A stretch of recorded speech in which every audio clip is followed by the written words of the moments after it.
Assalamualaikum warahmatullahi wabarakatuh. Nah, ketemu lagi sama Ibu ya di video nomor akun part 2 gitu. Jadi kan kalian sudah belajar di video sebelumnya bahwa akuntansi itu ada banyak jenisnya gitu, ada 3 ya jenisnya. Terus kalian sudah mempelajari 2 nomor akun utama, yaitu harta bernomor 1 dan kewajiban bernomor 2. Sekarang kita akan mempelajari 3 akun utama yang lain, yaitu modal, pendapatan, dan beban. Jadi langsung aja Ibu skip intronya karena kalian harus menonton part 1-nya dulu. Kalau kalian belum nonton, nanti agak susah mempelajari materi nomor akun yang berikutnya ini ya, karena ini masih sambungan dari yang part 1 gitu. Nah, kita langsung aja ke materi yang ketiga, yaitu mengenai modal. Jadi modal ini urutannya ada di akun utama yang ketiga. Kalian kan kalau mendengar kata modal, berarti itu adalah uang yang memang dikhususkan digunakan untuk menjalankan aktivitas perusahaan gitu. Itu yang disebut dengan modal. Modal ini biasanya bisa didapat dari kalian mengambil hutang ya. Jadi kalian melakukan hutang kepada perusahaan lain atau kepada bank gitu. Bisa didapatkan dari ini, kedua jenis ini, atau bisa juga dari modal pemilik gitu. Jadi kalau kalian mendapatkan modal itu dari bank misalkan, berarti itu kategorinya ada hutang bank. Ingat, bukan modal bank ya. Jadi nama akunnya itu ada hutang bank. Kalau kalian berhutang ke toko yang lain, misalkan kalian punya usaha bikin tas yang membutuhkan kain, kalian hutang ke toko kain gitu, setengahnya. Kalau kalian beli 5 juta, kalian hutangnya 3 juta. Nah, itu disebutnya hutang dagang. Ingat, bukan modal dagang. Berbeda gitu ya, antara hutang dan modal itu berbeda. Jadi apa yang termasuk kepada modal? Modal itu kategorinya misalkan kalian menyimpan uang kalian sendiri di dalam perusahaan untuk digunakan sebagai aktivitas perusahaan gitu, agar perusahaannya dapat berjalan. Itu disebutnya modal. Kategori modal seperti itu disebutnya modal pemilik. Jadi kalian menggunakan uang sendiri untuk membangun perusahaan itu agar perusahaan itu dapat berjalan. Nah, karena modal ini nomornya 3, karena dia adalah akun utama yang ada di urutan ketiga, jadi nomornya 3. Berarti modal pemilik ini anak pertama dari modal ya. Nomornya 311. Kenapa tidak dibuat modal jangka pendek aja gitu? Kenapa tidak dibuat modal jangka pendek kayak gini atau modal jangka panjang gitu? Dibagi 2 lagi agar 2 digit seperti ini ya, 2.1.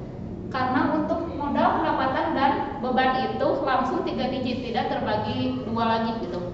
Jadi langsung angkanya 3 dan dapat digunakan. Jadi kan kalau kalian perhatikan ya, di pertemuan yang sebelumnya kan Ibu menjelaskan bahwa ada kewajiban jangka pendek, ada kewajiban jangka panjang. Dan akun kewajiban jangka pendek yang ini, akun kewajiban jangka panjang itu tidak bisa langsung digunakan karena itu adalah subjudul, bukan akun yang umum digunakan di dalam laporan keuangan gitu. Jadi ini subjudul. Yang bisa kalian gunakan itu cirinya adalah akun yang bernomor 3 digit kayak gini nih. Berarti akun hutang dagang ini bisa dipakai, akun hutang bank ini bisa dipakai. Kenapa ya? Karena angkanya 3 digit. Nah, sedangkan modal kan tidak punya subjudul, sub akun gitu, tidak punya sub akun. Jadi langsung aja modal pemilik 311 agar dapat digunakan. Jadi kalian boleh menulis modal pemilik di laporan keuangan kalian. Jadi langsung aja modal pemilik. Yang keduanya ada prive. Apa itu prive atau withdrawal ya? Withdrawal bahasa Inggrisnya. Nah, apa itu prive? Jadi prive itu adalah pengambilan pribadi uang perusahaan oleh pemilik. Jadi misalkan seperti ini, ada kas uang perusahaan itu 10 juta, diambil misalkan 1 juta untuk keperluan pribadi, misalkan untuk apa ya, untuk beli makanan di luar gitu si pemiliknya, atau untuk jalan-jalan misalkan pemiliknya, boleh nggak? Boleh. Nah, itu kategorinya private. Tapi yang tidak ada kaitannya dengan kelangsungan perusahaan, dengan pemilik jalan-jalan misalkan kemana gitu ya, membawa keluarganya dengan uang 1 juta itu kan tidak ada kaitannya dengan perusahaan, tidak membuat maju sebuah perusahaan kan enggak gitu kalau jalan-jalan. Maka itu kategorinya private. Atau membayar uang sekolah anaknya misalkan, itu bisa juga masuk kategori private. Yang penting tidak ada kaitannya dengan perusahaan. Karena private ini masih golongan modal, berarti nomornya ada 312, langsung aja kayak gitu. Kalau ada lagi yang lain berarti 313 dan seterusnya. Dan nomor akun ini tidak terbatas ya. kalian boleh buat berapa aja gitu, disesuaikan dengan laporan kalian. Yang berikutnya ada pendapatan. Jadi pendapatan ada di urutan akun utama yang keempat, berarti nomornya adalah 4. Nah, pendapatan ini contohnya seperti pendapatan usaha misalkan. Pendapatan itu berarti keuntungan yang didapatkan dari menjalankan sebuah usaha, ya disebutnya pendapatan. Kalau pendapatan usaha ya berarti didapatkan, keuntungannya didapatkan dari usaha yang dijalankan. Nomornya 411 langsung 3 digit karena tidak ada subakun. Kalau pendapatan bunga ya berarti keuntungannya didapatkan dari menyimpan uang di bank sehingga mendapatkan bunga gitu.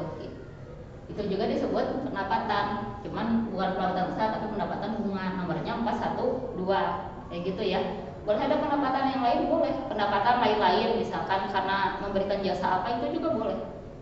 Kategori itu pendapatan lain-lain berarti 413 dan seterusnya. Nah, yang terakhir akun utama yang terakhir ada beban atau biaya. Nomornya itu adalah 5 dan akun ini juga tidak memiliki subakun. Nah, kita langsung aja memakai akun-akun yang ada di akuntansi biaya. Kita akan membahasnya akuntansi biaya. Akuntansi biaya itu lebih banyak menggunakan akun beban. Kenapa? Banyaknya menggunakan akun beban, bukan akun yang lain gitu, bukan akun nomor 1 sampai 4. Karena akuntansi biaya ini lebih ke perencanaannya. Perencanaan kalian untuk melakukan sebuah usaha gitu. Untuk melakukan sebuah usaha kan kalian harus tahu biaya apa saja yang akan dikeluarkan. Karena itu banyaknya menggunakan akun beban gitu. Itu alasannya ya.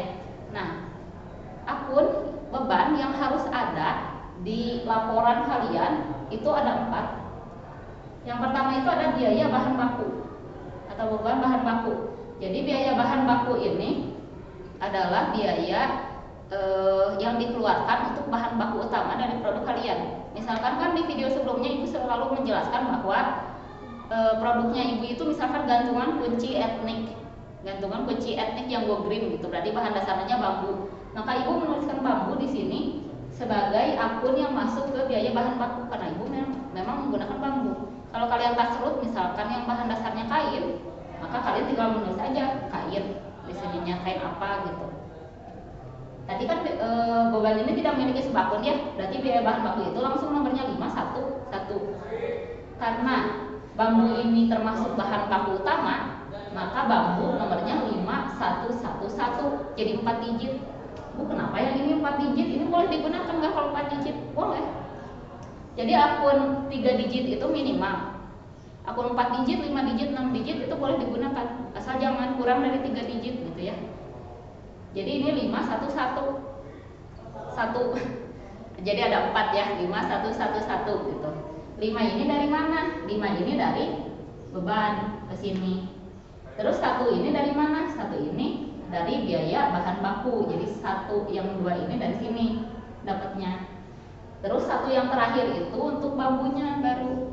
Kalau kalian menggunakan campuran bambu dan kayu, misalkan di sini kayu, ada kayunya gitu.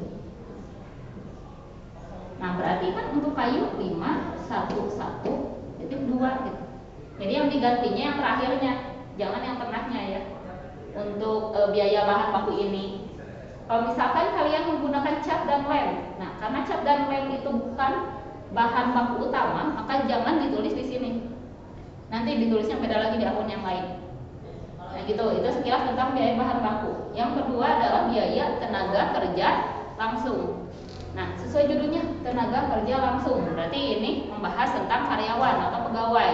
Pada kenyataannya untuk membuat ratusan, puluhan, ataupun ribuan produk itu kan membutuhkan karyawan. Tidak mungkin hanya pemilik seorang diri yang bekerjanya, itu pasti ada karyawannya. Nah, berarti biaya tenaga kerja langsung di sini kategorinya 512 karena anak kedua dari beban atau biaya. Nah, anaknya dari biaya tenaga kerja adalah gaji atau upah pegawai. Sebelum kita masuk ke nomornya, apa perbedaan gaji dan upah? Kelihatan sama, tapi sebenarnya ada bedanya ya. Jadi kalau gaji itu biasanya dibayarkannya per bulan gitu, menurut waktunya. Jadi dasarnya itu menurut waktu. Jadi orang tersebut menghasilkan berapa banyak pun tidak dihitung. Yang penting dia bekerja selama 1 bulan tersebut dan mendapatkan gaji. Gajinya tetap. mau dia memproduksinya banyak, mau produksinya sedikit, tetap aja gajinya segitu. Gitu ya, itu gaji. Kalau upah itu biasanya dibayarkan per produksi. Jadi misalkan satu produk yang dibuat itu upahnya 15.000, misalkan dikali berapa produk yang sudah dibuat oleh pegawai tersebut, itu disebutnya upah gitu. Jadi itu perbedaan gaji dan upah. Kalau kalian menggajinya per bulan berarti gaji pegawai, kalau menggajinya per produksi berarti upah pegawai. Nanti dikalikan hasilnya berapa di laporan kalian gitu ya. Nah, nomor untuk gaji atau upah pegawai itu adalah 5.1.2.1. Tuh, atasnya masih sama ya. 5.1.2 ditambah aja 1 untuk nomor gaji atau upah pegawai ini. Nah, yang berikutnya ada biaya overhead variabel.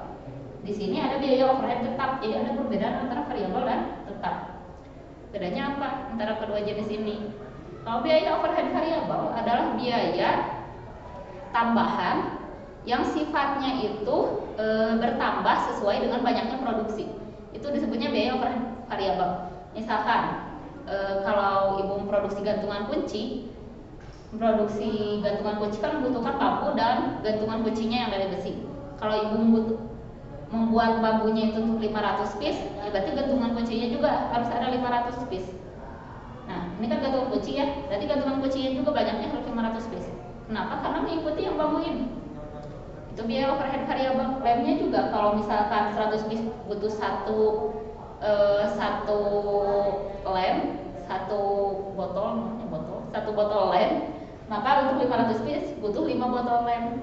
Itu jadi banyaknya mengikuti banyaknya produksi yang ingin kalian hitung gitu ya. Biaya overhead variabel nomornya 513 karena ada di urutan ketiga gitu dari beban ini. Gantungan kunci karena anaknya overhead variabel berarti nomornya 513.1. Tuh ini masih sama ya, kayak di atas 513 cuma ditambahin 1. Untuk lem ditambahin 513.2 kayak gitu. Nah, yang terakhir ada biaya overhead tetap. Biaya overhead tetap adalah biaya tambahan yang banyaknya tidak berubah, tidak mengikuti banyaknya produksi. Jadi berapapun produksi yang dihasilkan biasanya tidak signifikan berubahnya gitu, atau bahkan tidak berubah sama sekali. Contohnya apa? Contohnya misalkan biaya untuk membayar listrik, biaya untuk membayar air misalkan. Jadi tetap bayarnya segitu gitu. Misalkan biaya untuk membayar listrik sebulannya 100.000, ya tetap 100.000 mau produksinya berapa juga gitu. Misalkan kalau kalian produksinya menganyam bambu, biaya listriknya anggar masa gitu. Mau jual mahal kan, karena kalian menganyam gantungan kunci dari bambu, biaya listriknya jual naik misalkan karena produksinya naik, ya nggak akan gitu. Jadi biaya listriknya tetap aja bayarnya 100.000 sebulan. Itu yang disebut biaya overhead tetap. Nomor untuk biaya overhead tetap adalah 514. Karena biaya listrik ada di bawah biaya overhead tetap, berarti nomornya adalah 5.1.4.1. Nah, contoh yang kedua, misalkan biaya untuk membayar air, entah itu air PDAM gitu ya. Pokoknya biaya untuk membayar air aja. 5.1.4.2 kayak gitu. Jadi urutannya ini masih sama ya. Konsepnya itu sama sebenarnya, tidak sulit ya untuk memahami nomor akun ini. Semoga kalian dapat mengerti dari video ini. Seperti biasa, jika ada yang mau ditanyakan silahkan tuliskan di kolom komentar postingan ini di Classroom. Dan jangan lupa di like dan subscribe ya.